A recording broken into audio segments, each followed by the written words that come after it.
collecting smallmouth bass, walleyes, and northern pike for a diet study. We're actually looking at what those fish are eating. And the reason that's important is if there are ways or techniques we can do to stock walleyes to improve their survival and contribution to the fishery, that's something that the anglers in the long run will notice in more walleyes be able to catch and keep and take home. So one of the collection techniques we're using is setting experimental gill nets for a short term, 1 hour sets. And basically this gill net will just spread out vertically in the water column. And then we'll come along, pull the net up, remove the fish, and put it in the live well. And then as part of this project, we're actually going to look at what's inside their stomachs.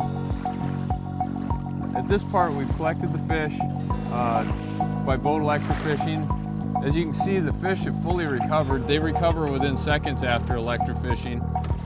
We've been pumping water into the live well. The key is to keep the fish alive.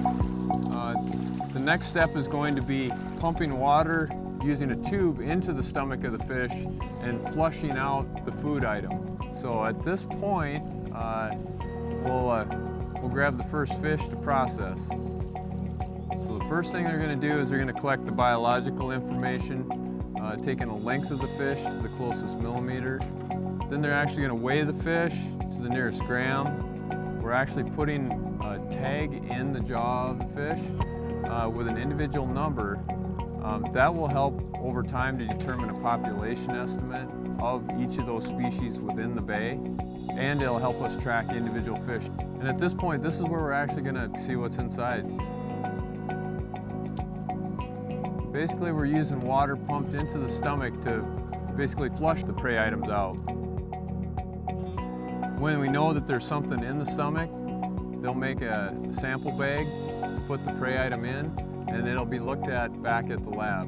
And what we've got going on there is that's actually a recapture. And you can see that it actually has a tag in the jaw. That fish we have collected before.